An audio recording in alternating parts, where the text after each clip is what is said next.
Proper तरीके से वो नहीं निकल रहा होता। तो लिहाजा मेरी आपसे दरख्वास्त है कि अपनी ज़िंदगी को बचाएं, मादा हयात को सेव करें। इसको अगर आपने सेव ना किया तो आप अपनी ज़िंदगी के वो जो तमाम लवाज़मात है उससे महरूम हो जाएंगे, जिससे एक सेहतमंद आदमी इंजॉय करता है, एक सेहतमंद आदमी को वो मिलते हैं। और मेरी दरख्वास्त है कि जो लोग समझते हैं कि उनका मादा हयात बिल्कुल ठीक है, वो भी साल में एक दफ़ा ये 3,000 रुपये अपने ऊपर लगा दिया करें, इन्वेस्ट कर दिया करें। वो यूरोप के लोगों की तरह जो बीमारी से पहले अपने आप पे पैसा लगाते हैं, वो हस्पतालों में पैसा नहीं देते, वो बीमारी से पहले ही अपने आप को महफूज करते हैं। तो लिहाजा इसी सिस्टम के तहत मैं ये कह रहा हूँ कि आप अगर बीमार नहीं हैं, आपका मादा हयात बिल्कुल ठीक है, तो आप साल में एक दफ़ा ये मुझे कॉल करें, मैसेज करें, व्हाट्सअप करें, जैसे भी मुझसे रब्ता हो करें। और मैंने इस अपने फार्मूले को बिल्कुल कहीं बेचने के लिए नहीं रखा हुआ। जो मुझसे डायरेक्ट रब्ता करता है, मैं उसी अपने मरीज़ के लिए वो तजवीज़ करता हूँ। इसलिए क्योंकि जब पाकिस्तान के अंदर जो सिस्टम चल रहा है, मैं नहीं समझता कि वो मैं अगर कहीं बेचने के लिए इसको रखूं तो सेफ़ तरीके से आप तक पहुंचेगा, नहीं पहुंचेगा, आई डोंट नो। लेकिन मैं समझता हूं कि जब आप मुझसे रब्ता करते हैं तो वो एक पैकेट मैं आपको भेजूँगा, वो आप इस्तेमाल करें। इंशाल्लाह एक ही चीज़ है। वैसे अगर कोई ऐसा मरीज़ हो जिसमें कोई और अलामत भी पाई जाती हो, तो उसको फिर मैं 2 चीज़ें भी तजवीज़ कर देता हूँ। उसकी अलामात को देखते हुए इंशाल्लाह आपको इससे फ़ायदा होगा।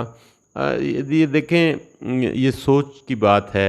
अगर कोई शख्स अपने ऊपर थोड़ी बहुत इन्वेस्टमेंट नहीं करता तो फिर बीमार रहता है। बाज़ लोग इस मर्ज़ के साथ कब्रों में चले जाते हैं, यानी वो मरते दम तक इस मर्ज़ का शिकार रहते हैं, नहीं ठीक होते। बेशुमार जड़ी बूटियाँ खाई, लेकिन देखिए जो मादा हयात की जो वो सिस्टम है उसको ठीक करने के लिए एक प्रॉपर फार्मूला है, जिसे मैंने बेशुमार मेहनत की। आप सोच भी नहीं सकते कि कितने मरीज़ों पे मैंने एक्सपेरिमेंट किए और फिर जाकर ये फार्मूला अपनी पूरे उस जोबन पे आया कि ये बिल्कुल खाते ही तीसरे दिन दिमाग को सुकून मिलना शुरू हो जाता है। ये दिमाग आपका बताता है कि आप ठीक हो रहे हैं।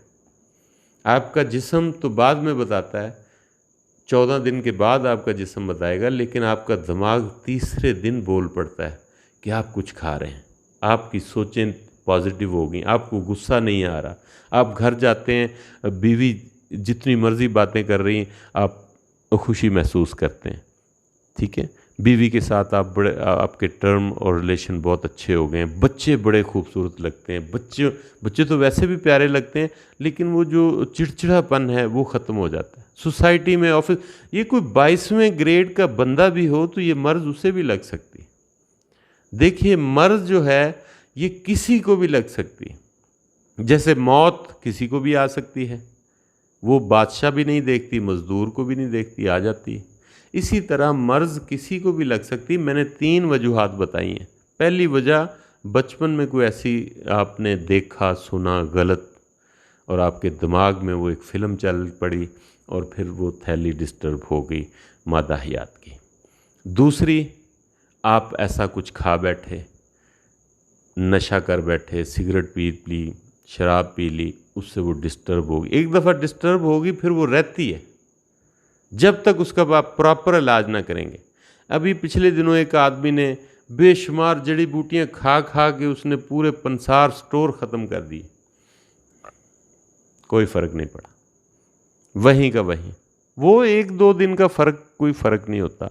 मैं कहता हूँ परमानेंटली मरते दम तक आपकी थैली सेफ हो जाए, फिर उसको छोटे मोटे झटके उसको ख़राब नहीं कर सकते, क्योंकि मैं प्रॉपर तरीके से मरीज़ को मैनेज करता हूँ, उसकी अलामात को देखता हूँ, फिर उसको बताता हूँ कि ये 2 या 3 आपने परहेज़ करने हैं।